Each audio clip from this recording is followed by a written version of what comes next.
What's going on, everyone? I'm just a typical, average American here today to react and learn about Canada ditching the United States for Europe.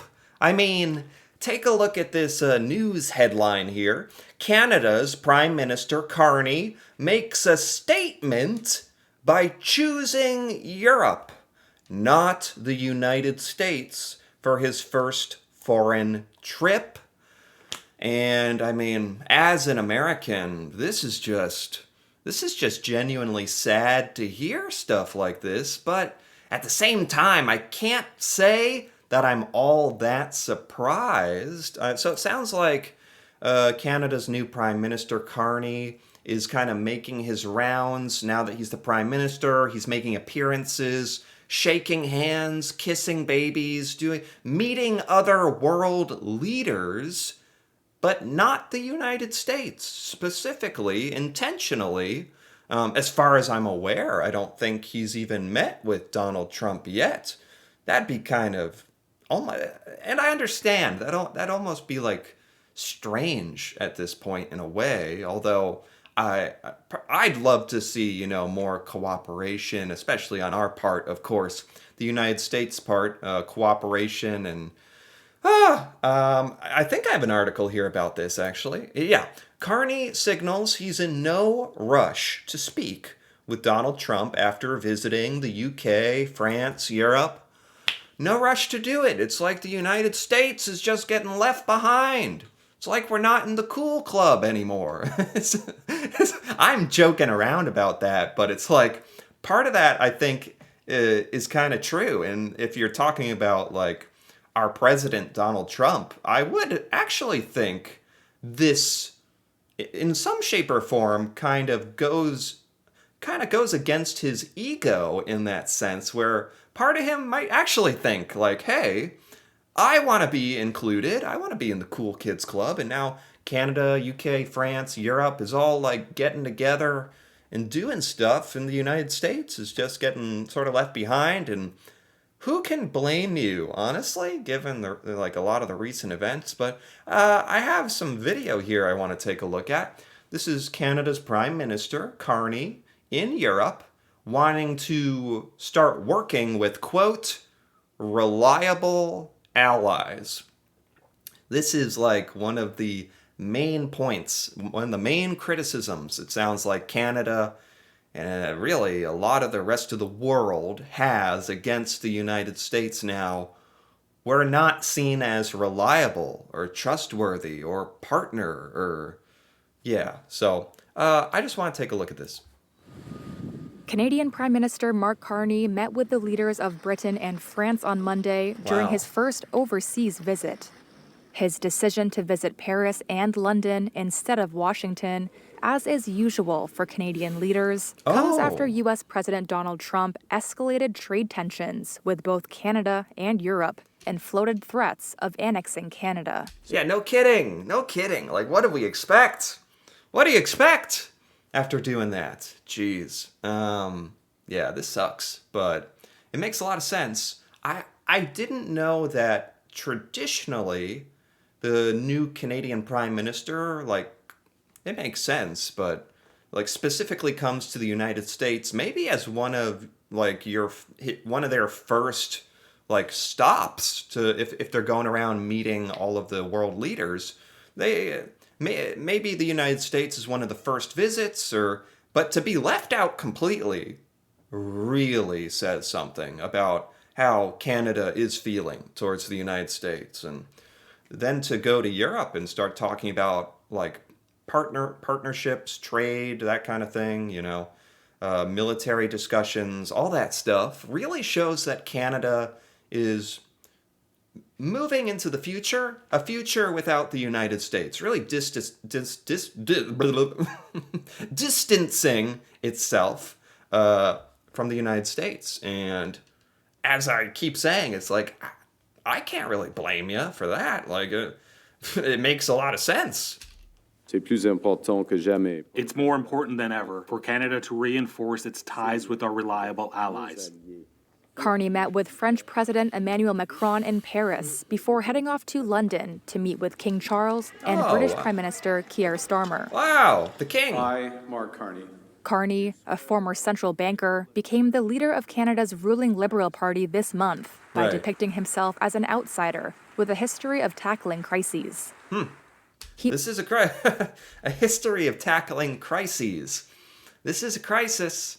This is a crisis. We're having a crisis there's never been a better word. Crisis. I'm really curious what Canada is going to do. And of course, it's always kind of strange talking about this from my point of view. Because for me, I'm an American. I live in the United States. This is my government that's doing a lot of these bad things to other countries. So it's like, how are you guys dealing with the crisis of us? It's like, it's weird. It's weird to say. He argued he was best placed to oversee trade negotiations with Trump, who has threatened additional crippling tariffs on Canada and frequently muses about making the country the 51st U.S. state. Yeah. In London, Yeah. Carney made clear those comments were not welcome. We've called out those comments. They're disrespectful, they're not helpful, and they need to stop before. Yeah, no kidding. Holy cow. Like that really needs to stop because it's not even just like a troll anymore. It's not just like, okay, Trump is saying a stupid thing and let's ignore it. It's like uncomfortable. It's like a little too much seriousness, a little too much truth to, like, because he keeps saying it. Like, we're gonna make Canada the 51st state. Wonderful. Like, no, it'll be the greatest. Like, never, the greatest state is like, stop. Just stop. And they will have to stop before we sit down and have a conversation about our broader partnership with the United States. Yeah, no kidding. No kidding. It's like, that's why I said at the beginning of this video, I'm sad, I'm shocked, but I'm not that surprised by this, because it's like, who would want to sit down and have a serious discussion with somebody who's talking about, like, taking over and absorbing or whatever, taking your country and making it part of theirs? Who in their right mind would want to sit down and try to have a civilized discussion with that person? Not Canada, clearly. And that makes total sense. Like, of course. Carney has yet to speak to Trump, and the U.S. president has remained silent about his appointment. Wow. Canada has retaliated with Oh. tariffs against tens of billions of dollars worth of U.S. imports. But Yeah, I mean, so they're talking about Canada's retaliation about against the United States boycotting a lot of American goods. But before we jump into that, Trump really has not said anything about Mark Carney, the new Prime Minister of Canada, that I'm aware of. He tweets so much, or I don't know, maybe it's called truthing. I don't know, with his weird social thing, whatever it's called. He sits on the toilet and types out long messages on the internet. I haven't seen any that talk about Mark Carney, the new Prime Minister of Canada, or I think Trump just got such a kick out of poking and trolling Justin Trudeau. Now he's like, what am I supposed to do now? I got no one to pick on, or he doesn't quite know what. He has not addressed the new leader of Canada, as far as I'm aware, which is also very rude. But Carney said there are limits to what the country can do. Full stop. There is a limit to matching these tariffs dollar for dollar, given the fact that our economy is a tenth the size of the United States. Sure. Carney's visit was met with support by French and British leaders, who also discussed ending the war between Russia and Ukraine. Yeah, man, there's just so many things going on. And lastly, I want to take a look at this video, why Europe might be considering inviting Canada into a defense pact. This not only touches on Canada kind of distancing itself from the United States as a partner in trade and military defense, but Europe distancing itself from the United States and maybe wanting to do more with Canada. Sadly, Europe and Canada seem to have a mutual sort of alignment here that they don't like America much, like based on a lot of the things we're doing and saying. Lately, Canadians are feeling threatened mainly by the United States. Europeans are not. So why would Europe invite Canada, with its small and understrength military, into a mutual defense pact? Yeah, I mean, Europe doesn't feel directly threatened by the United States, like how Donald Trump keeps joking about taking over Canada. Maybe not joking.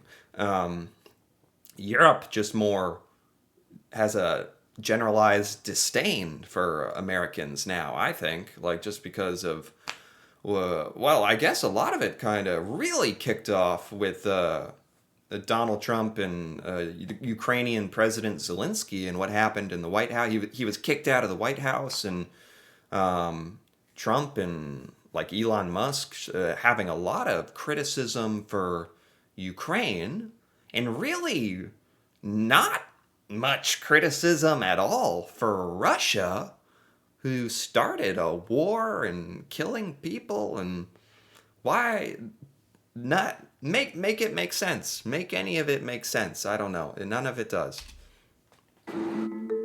Visiting Canada for a G7 meeting, the EU and German foreign ministers sent a message of support. Simply saying, we're there for you, I think is not going to cut it. While Europeans feel threatened by Russia, Canadians lately feel more threatened by their former ally to the south. Oh my goodness gracious. Let me wipe my eye ducts here. Canada feels threatened by the United States. What a ridiculously dumb timeline we're living in. Like, truly, what have we done? What has the United States done? Like, the fact that in 2025, these words are being uttered out loud. Canada feels threatened by the United States. It's so, I can't overstate how outrageous that, like, not that it's outrageous that Canada thinks that. You have a really good reason to think that. I'm saying it's outrageous that the United States has done this, that we've done this. It's crazy. Like, I can't even wrap my head around it. And countries facing different threats don't usually make natural allies. The single greatest risk to Canada has always been Canada alone in the world. If we don't make a concrete offer to Europe, and Europe goes it alone, and we don't have a partner that values us in Europe, our only option is to draw even closer to the United States than we already are. Well, it's unfortunate because Canada and the United States are natural allies, like geographically, and we always have been. I mean, I guess like if you go back to 1812 or before, or with the British Empire, and we were like having battles and wars and stuff. But for a long time, like we've been really great allies and trade partners, and it makes a lot of sense. And we have the biggest border in the world, and are like we speak the same language, except we don't speak French. And there's a lot of things like why Canada and the United States align as partners. So it just kind of sucks all around that that's being taken away from the United States now, although that is self-inflicted, and we did that. We drove Canada away, and Canada, like I'm sure Canada wants the benefit of the United States. You don't want to have to like make all these deals and new trade agreements and military discussions with Europe. Like you basically have to do that now because you can't trust us. But no, like none of this is good. Like it's just stuff that now has to happen. Special Europe. But there are those in Europe who want to keep Canada inside the circle. Canada is the only non-European country that's been invited to these meetings. Of course, it's a NATO ally, which makes sense, of course, because first and foremost, a sense of common values and an equal commitment, to upholding the international order, which is... Look at him. Look at him. That's the French Prime Minister, right? Look how happy they are. Canada, Europe. Canada's in the Europe Club. We're just the U.S. over here like, hey, we're charging. Can you buy our alcohol again, please? Please. She's being severely strained at the moment. If there is a security agreement, it should be even-handed, and it should encompass also the idea to defend Canada. Canada may never be able to offer Europe much in the way of troop presence, but it has other things that Europe needs. Europe has been struggling to get off Russian oil and gas. It remains dependent on liquid natural gas from the US. Europe is significantly open to energy extortion by the Trump administration. It is much better to finance Canada and to receive Canadian fossil energy. Wow. So this could actually be like an opportunity for Canada to, if the Canadian economy is getting hurt by America's policies and tariffs and trade war, maybe this is a little opportunity to recoup some of those losses. Like Europe could just, maybe Europe is considering getting rid of these oil contracts with the United States and choosing Canada instead. That requires Canada to build pipelines to get its oil and gas to the East Coast. The Europeans have also shown strong interest in Canadian renewables, but again, the infrastructure needs to be built. Okay. Canada, I believe, has also the chance to offer cooperation in green energy, common investments, joint ventures of European investors and Canada could be also a way out.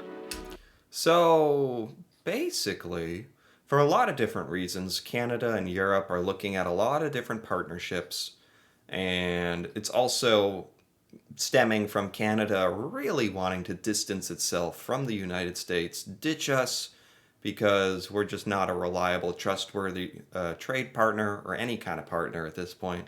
And I totally get it, and I feel very sad about it, and it's almost difficult to even listen to, because this is just bad news for the United States, and we've done it to ourselves.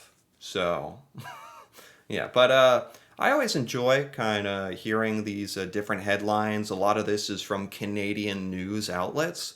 So these are stories and headlines that you don't see so much in the United States, and I think more Americans really need to get on this and learn about what's happening and the different ways we're getting left behind as a result of these policies. And yeah, that's the only way that anything is really going to change over here in the United States, is if more Americans look at this situation and see all the drawbacks that are happening. But I don't know.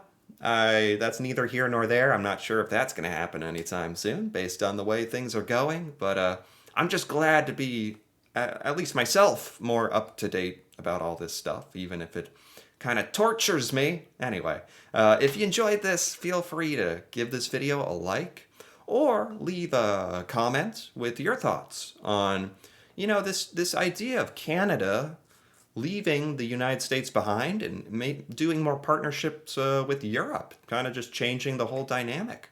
That'd be really interesting to hear about from Canadians out there. And if you're interested in more videos like this, me reacting to Canada and learning about Canadian culture, seeing Canadian things I've never seen, feel free to subscribe for more. And until then, thanks for watching, and see you next time.